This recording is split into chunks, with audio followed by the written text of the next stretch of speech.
Purdue's full basketball schedule is officially out now. What are some of the toughest games? Let's get right into it.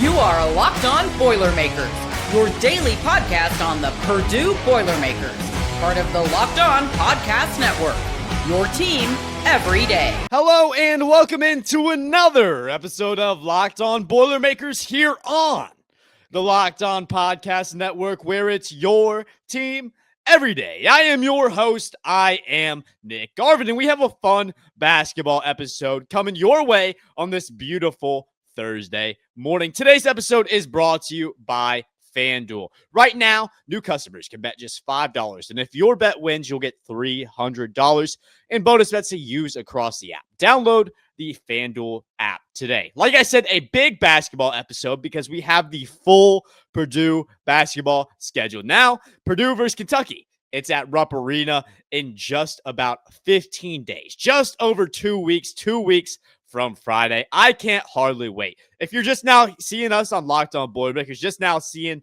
my show, make sure to like, make sure to subscribe and comment. It helps us grow as a channel as we want to keep bringing you guys daily Purdue content. It helps us out a lot, and I appreciate each and every one of y'all that views us and watches us every single day. Shout out to the everydayers, but let's go ahead and jump right into this thing because, like I said, Purdue's schedule is out now, and there's a lot of big games on this schedule. Something that really stuck out to me, and we got some of the out-of-conference games on the schedule before we really knew the full schedule, but now being able to see the whole schedule, everything, it really kind of just strikes to me how many tough out-of-conference games there are, especially early before the new year, before 2026. There's a plethora of tough out-of-conference games that Purdue, they're going to have to fight through those, but also it gives you a good opportunity. Those are resume builders, those tough out-of-conference games where you can get yourself a quad one win. That's how you get that number one overall seed going into March, winning tough games, building up that resume. So for Purdue, this is a year of expectations unlike any other. I feel like every Purdue fan, the expectation is kind of national championship this year for the Boilermakers because they're one of, if not the most talented rosters in all of college basketball. They should be ranked number one in the preseason AP poll that's coming out in just about 4 days. There's a lot to be excited about if you're a Boilermakers fan. So when you look at this schedule, I mean, most people don't see a whole lot of losses, and that's fine. I do agree with that. I don't think Purdue's going to lose a whole ton of games this year, but I don't think that undefeated should be the standard. I don't feel like that should be the expectation because you're setting yourself up for failure. This is a Purdue basketball team that I promise they're going to live up to expectations, whether that's a national championship, whether it's not. This is a team that's going to fight. But I do feel like that undefeated, that expectation is unfair to put on it. And I feel like that kind of ruins the viewing experience because that's not a successful season. Undefeated isn't a successful season. It's only happened once in history, I believe.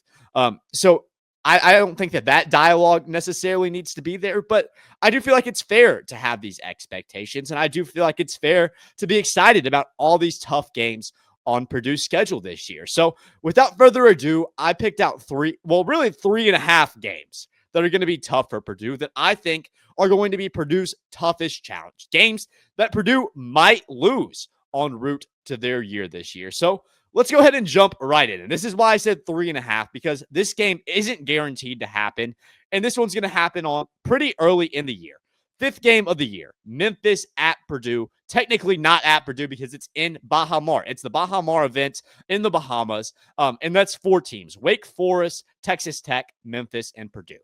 Purdue faces off against Memphis, but I don't think that's the toughest game. The reason I say half a game is because if Purdue does end up playing Texas Tech in the finale of this event, I think that's one of the toughest games that Purdue will play this season. And like I said, that one hits you pretty early, potentially the 6th game of the season if that one does happen. But I think that Texas Tech is a fun matchup, especially in that event for Purdue, because we talk about TKR. We talk about how great he is. Well, JT Toppin may be the best player at the power forward position, if not the second best. I think that him and TKR are 1A, 1B.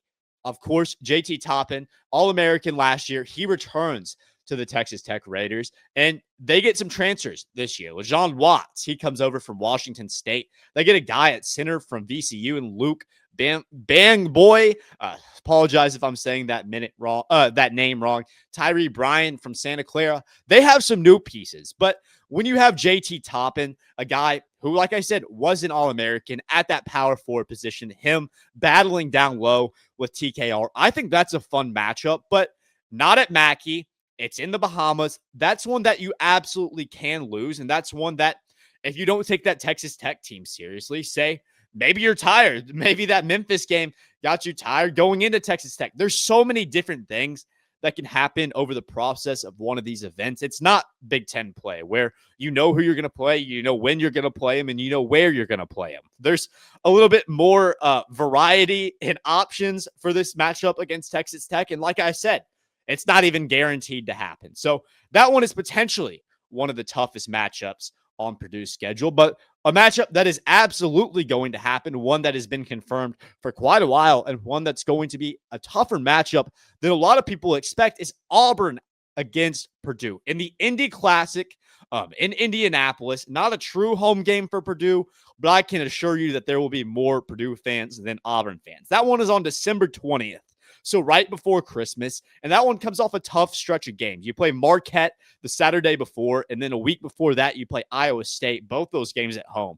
So Purdue really battling in the out-of-conference. Against Auburn, there's been a lot of talk about the Tigers because Bruce Pearl, he retires. Stephen Pearl, he takes over that program, and a lot of people expect Auburn to not be that good, and I don't think that's going to be the case. I think that Stephen Pearl, he has enough pieces to definitely be successful at Auburn. I don't think that Bruce Pearl leaving really makes all that much of a difference because much like Texas Tech, Auburn, they bring in quite a few transfers, but once again, much like Texas Tech, they have a game-changing player in Tahad Pettiford, and the big matchup there is going to be Tahad Pettiford against Braden Smith, two of the premier point guards in college basketball, arguably the two best. Braden Smith, unarguably the best point guard in college basketball, but Tahad Pettiford, based on where you ranked him, one of the best young point guards in the game right now. That's going to be a fun matchup. In Indy, coming off some tough games in the month of December, I don't know if this one is as easy as a win as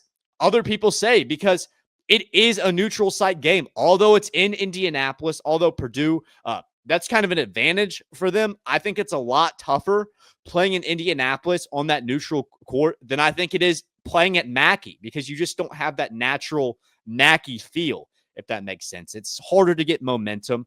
I still think Purdue, they win that game, but I think Auburn makes it tough. I think that's going to be one of the tougher games that Purdue faces, and that's kind of gone under the radar lately with Stephen Pearl. The third game that I want to talk about, this is one where it's in Big Ten play. This is the first game that I think Purdue, they're going to have trouble with in Big Ten play, and it comes off that West Coast stand that Purdue goes on.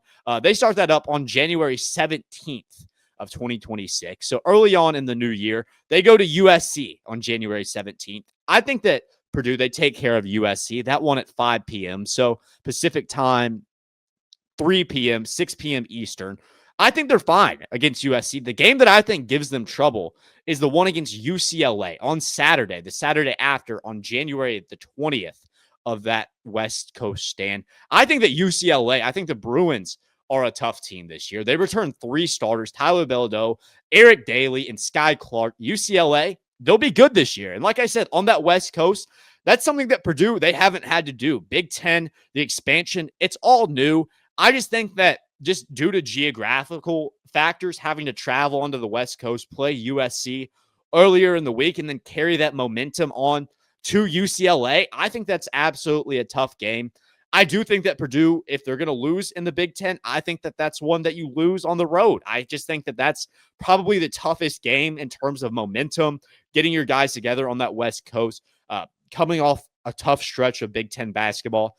That's going to be a tough game to win. And for Purdue, you got to get it together on the road. I think they're definitely capable, but I do believe that's a tough game. And for the last game, I did want to talk about one game in Mackey that I think Purdue will have a little bit of trouble in. I think that Mackey is going to be huge for Purdue this year. Protecting home court is going to be big.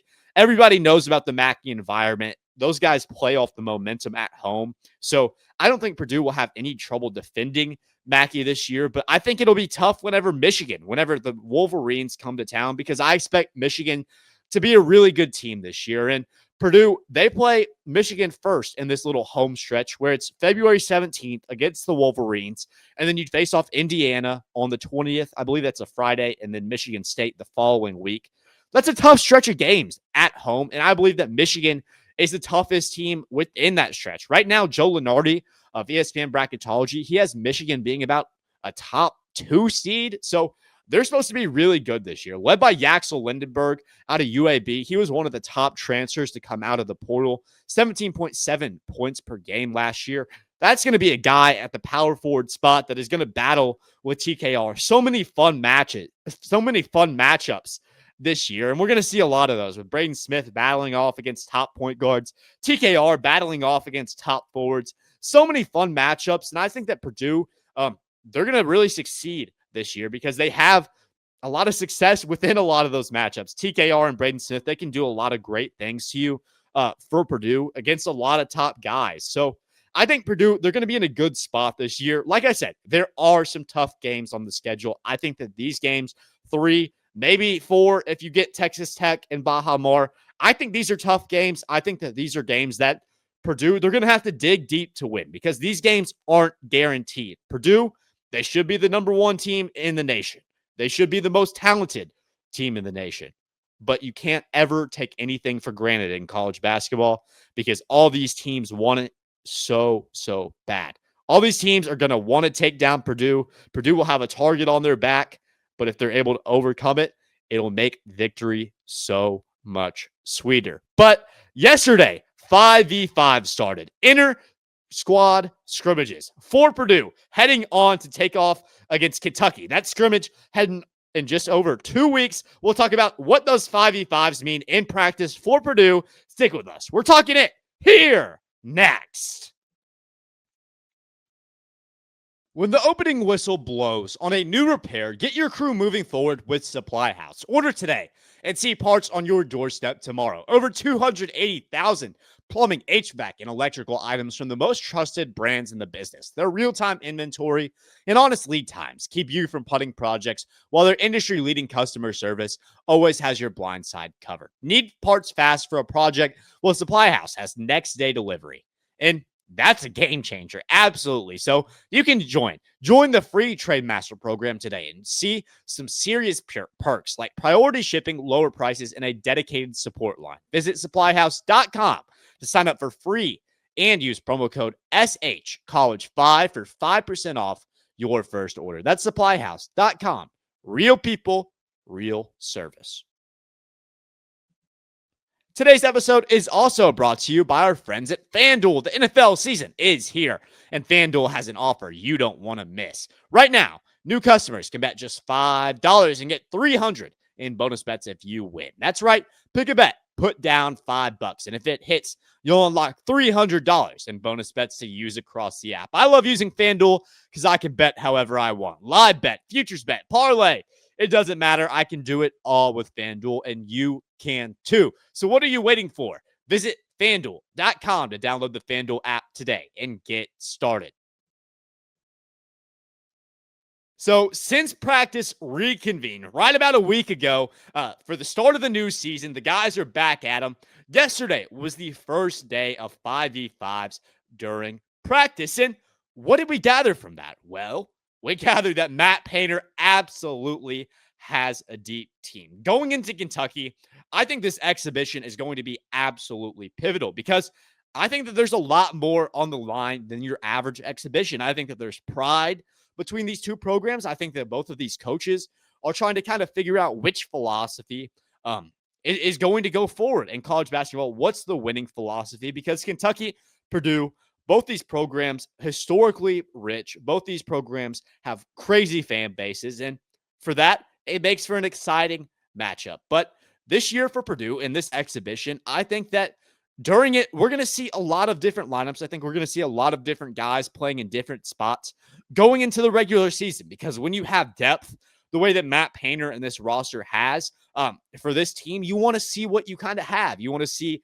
what you can get and what kind of different lineups you can throw out. So the 5v5s that opened up in practice yesterday, that kind of gave us a look into seeing maybe a little bit of a preview of what we're going to see during those exhibitions, some of the lineups that Matt Painter is really trying out. And so some things that I thought were interesting. Number one, CJ Cox and Gicarri Harris, they tend to play together. Matt Painter loves putting those two guys on the same team. And that's interesting to me because kind of the perspective right now is that's one of the roster spots in the starting lineup that's really up for grabs going down the stretch towards this regular season. Between Gicarri Harris, between CJ Cox, the speculation is that those guys are battling for that final starting spot. And so the fact that Matt Painter, he's playing those guys together, it's a little bit interesting instead of playing them up against each other. So what that kind of tells me, what that kind of tells us is that obviously that starting lineup isn't end all be all.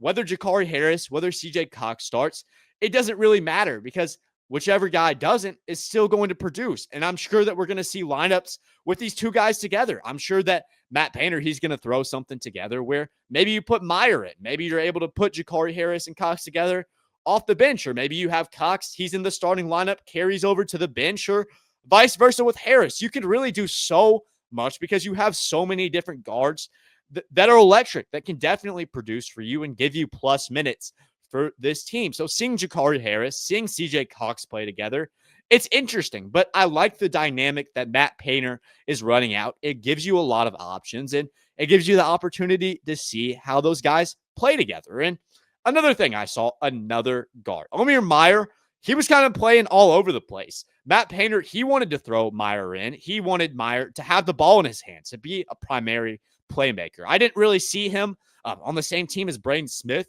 a whole lot. I'm sure that happened. I'm sure that they were on the same team. But what I saw was Meyer more operating by himself. He was on the same team as Fletcher Lawyer at times. So kind of building up that grouping of Meyer and Lawyer in the backcourt. But overall, it looks like Meyer is really picking up this system quick. It's like he's a natural. And a lot of that goes down to playing European League basketball your whole life, really playing against professionals from a young age, because they have grown men over there in Europe. And Tella, I can't ever pronounce it, the Israeli EuroLeague team where Meyer played for, he's been playing against competition. So he moves over to college. Technically, he's a freshman, but I think this guy's wise above his years. He's really picked up the system quick, and I think that Meyer's kind of proven that he can play alongside anybody. His talent, it doesn't really make it to where he has to play alongside certain guys, say like a Fletcher Lawyer or a Braden Smith. He doesn't need to play along somebody that's going to make him look good. He makes other people look good. Everybody can play good basketball alongside Meyer because he's unselfish and he can shoot the three ball, which spaces the floor out and creates more opportunities for other guys. So Meyer, he's taking it quick, and I could see him playing anybody or playing with anybody anywhere on the lineup. And the final thing that I saw is we talked about CJ Cox and Gicarri Harris technically competing for a starting spot, but on the same team a lot of the time playing together. Two guys that are also considered to be competing, because remember, Matt Painter says only 3 starting spots are confirmed right now. It's Braden Smith, Fletcher Lawyer, and of course, Trey Kaufman-Renn. Oscar Clough and Daniel Jacobson are still technically in a competition to see who the starter is going to be there. And Matt Painter absolutely does not have those two guys on the same team. Those guys are competing every single day in practice right now. And the 5v5s that just started up, no different at all. Jacobson and Clough on different teams battling it out. And it's interesting to see because these guys absolutely giving their all. If you remember back to last year, Daniel Jacobson, a lot of anticipation as a freshman, 7'4", kind of seeing what this guy can do. He breaks his leg early on, and he was out for most of the year. Gets healthy this year. You bring in Oscar Clough in the transfer portal. Those guys stylistically are two completely different centers. Oscar Clough, burly, going to rebound the ball, set picks. Jacobson likes the lobs down in the post, and he can finish it, can block like no one other because he has an extraordinary amount of length. So all those guys are competing right now. I think it's going to make each other better. I think that that's what Matt Painter's wanted to do. We saw that with Jack Benner, him guarding TKR, developing as a defender. I think that's what we see with Jacobson and Clough on each other. I think they both develop as a credit to playing up against each other. And ultimately, kind of similar to a CJ Cox, Gicarri Harris situation where I feel like whoever starts, it doesn't really make a difference because the other person is still going to produce in whatever role they get. I don't think it's going to be as cut and dry as whoever starts at the 2 or the 3 spot, because I think you can really platoon these guys where Oscar Clough, he's a center where very rebound centric, and Jacobson, very shot blocking centric. And those guys don't do the other thing extremely well, but they do what they do very well. So they can kind of play off each other.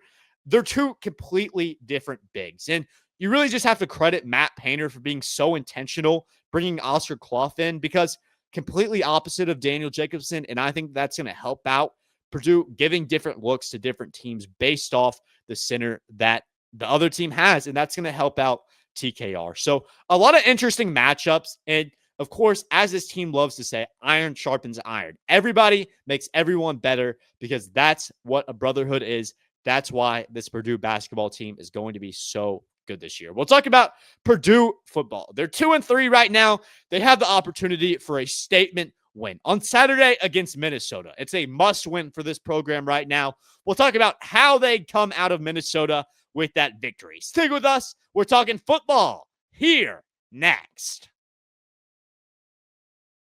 Mazda crafts cars for those who do more than simply move. Mazda delivers confidence with every ride, with more IIHS top safety pick awards than anyone else. From footwork to breathwork, athletes with all the details. Mazda brings the same attention to how we craft every model. You can feel that Japanese craftsmanship in every detail.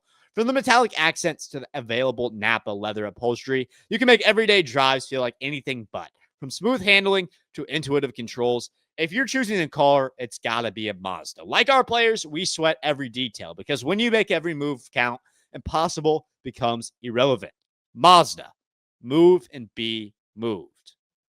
Today's episode is also brought to you by our friends at Quo. One of the tools that helps make a huge difference for business owners is Quo. Formerly OpenPhone, it's the same great business phone system you've heard me talk about before, just with a new name. And here's why it matters.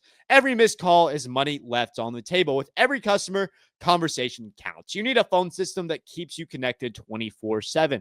Quo is the #1 business phone system that streamlines customer communications. It works right through an app on your phone or computer, so no more carrying 2 phones or relying on a landline. I love how Quo, formerly known as OpenPhone, lets your team share one number and collaborate on calls and texts, like a shared inbox, so no customer gets left hanging. See why over 90,000 businesses trust Quo, formerly OpenPhone.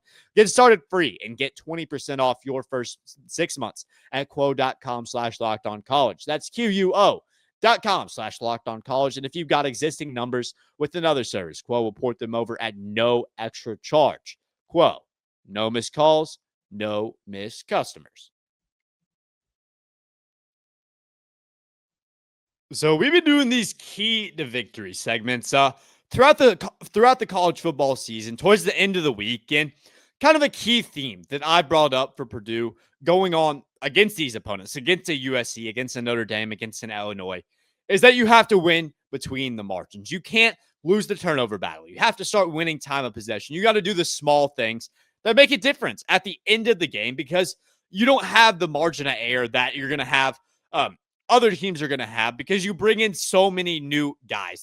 There's not that margin of error because you just don't have the talent that other teams already have established. And it is what it is, but that's just how it is. The start of a new era, the start of the Barry Odom era, there's going to be an adjustment period, and we certainly have seen that for Purdue. So in past weeks, it's really been limiting the turnover battle, or winning the turnover battle, getting the run game going. And Purdue, they've just been unable to do that in the past 3 weeks, and it's resulted in 3 losses, although against 3 high-quality teams, 3 ranked teams in Notre Dame, USC, and Illinois, 3 losses at that. And last week was the worst of the 3. As Purdue, they started out strong. They had the opportunity to go up 2 scores. A fumble resulted in Illinois having all the momentum, and they carried that out the rest of the way. As Luke Altmaier, he was very strategic.